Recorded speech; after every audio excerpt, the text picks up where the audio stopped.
ಪ್ರಯಾಗ್ರಾಜ್ ಕುಂಭಮೇಳದಿಂದ ರಾತ್ರೋರಾತ್ರಿ ಖ್ಯಾತಿ ಪಡೆದ ಮೊನಾಲಿಸಾ ಭೋಸ್ಲೆ ಇತ್ತೀಚೆಗೆ ತಮ್ಮ ಮುಸ್ಲಿಂ ಗೆಳೆಯ ಫರ್ಮಾನ್ ಖಾನ್ ಅವರನ್ನ ಮದುವೆಯಾದರು. ಇದರಿಂದಾಗಿ ಮೊನಾಲಿಸಾ ವಿವಾದದ ಸುಳಿಯಲ್ಲಿ ಸಿಲುಕಿದ್ರು.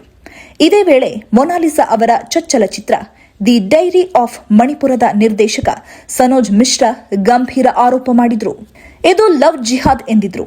ಈ ಬಗ್ಗೆ ಮೊನಾಲಿಸಾ ಸ್ಪಷ್ಟನೆ ನೀಡಿದ್ದಾರೆ. ಅಲ್ಲದೆ ನಿರ್ದೇಶಕನ ಮೇಲೆ ಗಂಭೀರ ಆರೋಪ ಮಾಡಿದ್ದಾರೆ. ಸನೋಜ್ ಮಿಶ್ರಾ ಚಲನಚಿತ್ರಗಳ ಹೆಸರಿನಲ್ಲಿ ಅಪ್ರಾಪ್ತ ಹುಡುಗಿಯರೊಂದಿಗೆ ಅನುಚಿತವಾಗಿ ವರ್ತಿಸಿದ್ದಾರೆ. ನನಗೆ ಮತ್ತು ನನ್ನ ಪತಿಗೆ ಜೀವ ಬೆದರಿಕೆ ಇದೆ ಎಂದು ಆರೋಪಿಸಿರುವ ಮೊನಾಲಿಸಾ ಕೇಂದ್ರ, ಕೇರಳ ಮತ್ತು ಮಧ್ಯಪ್ರದೇಶ ರಾಜ್ಯ ಸರ್ಕಾರಗಳಿಗೆ ಸಹಾಯವನ್ನು ಕೋರಿದ್ದಾರೆ. ನಿರ್ದೇಶಕರು ತಮ್ಮ ಬಗ್ಗೆ ಕೆಟ್ಟದಾಗಿ ಮಾತನಾಡುತ್ತಿದ್ದಾರೆ ಮತ್ತು ಅವರ ಚಲನಚಿತ್ರಗಳಲ್ಲಿ ಅವಕಾಶ ನೀಡುತ್ತಿಲ್ಲ ಎಂದು ಅವರು ಆರೋಪಿಸಿದ್ದಾರೆ.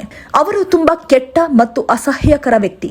ಅವರು ಚಲನಚಿತ್ರಗಳ ಹೆಸರಿನಲ್ಲಿ ಅಪ್ರಾಪ್ತ ಹುಡುಗಿಯರೊಂದಿಗೆ ಅನುಚಿತವಾಗಿ ವರ್ತಿಸುತ್ತಾರೆ. ಅವರ ಹೆಸರನ್ನು ಹೇಳಲು ನನಗೆ ನಾಚಿಕೆಯಾಗುತ್ತದೆ ಎಂದು ಹೇಳಿದರು.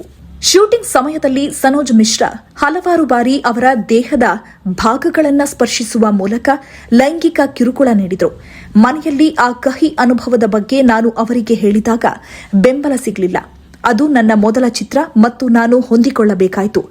ನಾನು ಯಾರಿಗೂ ಹೇಳಲು ಸಾಧ್ಯವಾಗಲಿಲ್ಲ ಮತ್ತು ಆದ್ದರಿಂದ ನಾನು ಮೌನವಾಗಿದ್ದೆ ಅಂತ ಅವರು ಹೇಳಿಕೊಂಡಿದ್ದಾರೆ. ತಮ್ಮ ಮದುವೆಯನ್ನು ಲವ್ ಜಿಹಾದ್ ಎಂದು ಕರೆದಿದ್ದಕ್ಕೆ ಕಾರಣ ತನ್ನ ಮೇಲಿನ ದ್ವೇಷ ಎಂದು ಅವರು ಹೇಳಿದರು. ನನ್ನ ಮದುವೆಯ ಬಗ್ಗೆ ಸುಳ್ಳು ಆರೋಪಗಳನ್ನು ಮಾಡುತ್ತಿರುವ ನಿರ್ದೇಶಕರ ವಿರುದ್ಧ ಪೊಲೀಸ್ ದೂರು ದಾಖಲಿಸುವುದಾಗಿ ಹೇಳಿದರು. ನಾವು ಹಿಂದೂ ಸಂಪ್ರದಾಯಗಳ ಪ್ರಕಾರ ದೇವಾಲಯದಲ್ಲಿ ವಿವಾಹವಾದೆವು. ದೇಶದ ಪ್ರತಿಯೊಬ್ಬರಿಗೂ ಅದು ತಿಳಿದಿದೆ. ನಿರ್ದೇಶಕರು ಭಯೋತ್ಪಾದನೆ ಇರಬೇಕು ಮತ್ತು ಜನರು ಪರಸ್ಪರ ಜಗಳವಾಡಬೇಕು ಎಂದು ಬಯಸುತ್ತಾರೆ. ಅವರು ನಮ್ಮ ಮದುವೆಯನ್ನ ಲವ್ ಜಿಹಾದ್ ಎಂದು ಕರೆಯುತ್ತಿದ್ದಾರೆ. ನಾನು ಎಲ್ಲ ಧರ್ಮಗಳನ್ನು ಗೌರವಿಸುತ್ತೇನೆ ಎಂದು ಮೊನಾಲಿಸಾ ಹೇಳಿದರು.